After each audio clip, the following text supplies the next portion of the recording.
ಚನ್ನಬಸವೇಶ್ವರ ಗುರುಕುಲ public ಶಾಲೆಯ ವಾರ್ಷಿಕೋತ್ಸವ ಗುಣಾತ್ಮಕ ಶಿಕ್ಷಣದಲ್ಲಿ ಸಮಾಜದ ಹಿತ. ಮಕ್ಕಳ ಗುಣಾತ್ಮಕ ಶಿಕ್ಷಣದಲ್ಲಿ ಸಮಾಜದ ಹಿತ ಅಡಗಿದೆ ಎಂದು ಜೆಎಂಎಫ್ಸಿ ನ್ಯಾಯಾಲಯದ ನ್ಯಾಯಾಧೀಶ ಆನಂದ್ ಕೊಣ್ಣೂರ್ ಹೇಳಿದರು. ತಾಲೂಕಿನ ತಳವಾಡಿಕೆ ಗ್ರಾಮದ ಚನ್ನಬಸವೇಶ್ವರ ಪಬ್ಲಿಕ್ ಶಾಲೆಯಲ್ಲಿ ಶುಕ್ರವಾರ ಆಯೋಜಿಸಿದ ಶಾಲಾ ವಾರ್ಷಿಕೋತ್ಸವ ಕಾರ್ಯಕ್ರಮ ಉದ್ಘಾಟಿಸಿ ಮಾತನಾಡಿದ ಅವರು, ಇಂದಿನ ಆಧುನಿಕ ಯುಗದಲ್ಲಿ ಮಕ್ಕಳಿಗೆ ಗುಣಮಟ್ಟದ ಶಿಕ್ಷಣ ಮತ್ತು ಉತ್ತಮ ಸಂಸ್ಕಾರ ಕಲಿಸಿಕೊಡುವುದು ಸವಾಲಿನ ಕೆಲಸವಾಗಿದೆ. ಅತಿಯಾದ ಮೊಬೈಲ್ ಟಿವಿ ಬಳಕೆಯಿಂದ ಮಕ್ಕಳಲ್ಲಿನ ಕಲಿಕೆ ಆಸಕ್ತಿ ಕಡಿಮೆಯಾಗ್ತಾ ಇದೆ.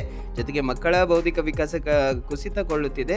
ಪಾಲಕರು ಮಕ್ಕಳ ಕೈಗೆ ಮೊಬೈಲ್ ನೀಡುವ ಬದಲು ಪುಸ್ತಕ ನೀಡಿ ಓದುವ ಹವ್ಯಾಸ ಬೆಳೆಸುವ ಪ್ರಯತ್ನ ಮಾಡಬೇಕೆಂದು ಸಲಹೆ ನೀಡಿದರು. ನೇತೃತ್ವ ವಹಿಸಿದ ಹಿರೇಮಠ ಸಂಸ್ಥಾನದ ಪೀಠಾಧಿಪತಿ ಗುರುಬಸವ ಪಟ್ಟದೇವರು ಮಾತನಾಡಿ, ಫಾಸ್ಟ್ ಫುಡ್ ಸೇವನೆಯಿಂದ ಮಕ್ಕಳ ದೈಹಿಕ ಬೆಳವಣಿಗೆ ಕುಂಠಿತಗೊಳ್ತಾ ಇದೆ. ಇದರಿಂದ ಸಣ್ಣ ವಯಸ್ಸಿನಲ್ಲೇ ಅನಾರೋಗ್ಯಕ್ಕೆ ತುತ್ತಾಗ್ತಿದ್ದಾರೆ. ಇದು ಮಕ್ಕಳಲ್ಲಿ ಓದು ಬರಹ ಆಸಕ್ತಿ ಕಡಿಮೆಯಾಗಲು ಕಾರಣವಾಗ್ತಾ ಇದೆ. ಪಾಲಕರು ಮಕ್ಕಳಿಗೆ ಜಂಕ್ ಫುಡ್ ಆಹಾರ ನೀಡುವುದನ್ನು ನಿಯಂತ್ರಿಸಿ ಉತ್ತಮ ಸಾತ್ವಿಕ ಪೌಷ್ಟಿಕ ಆಹಾರ ನೀಡಬೇಕೆಂದು ತಿಳಿಸಿದರು. ನಾಡೋಜ ಡಾಕ್ಟರ್ ಬಸವಲಿಂಗ ಪಟ್ಟದೇವರು ಸಾನ್ನಿಧ್ಯ ವಹಿಸಿ ಮಾತನಾಡಿದ್ರು.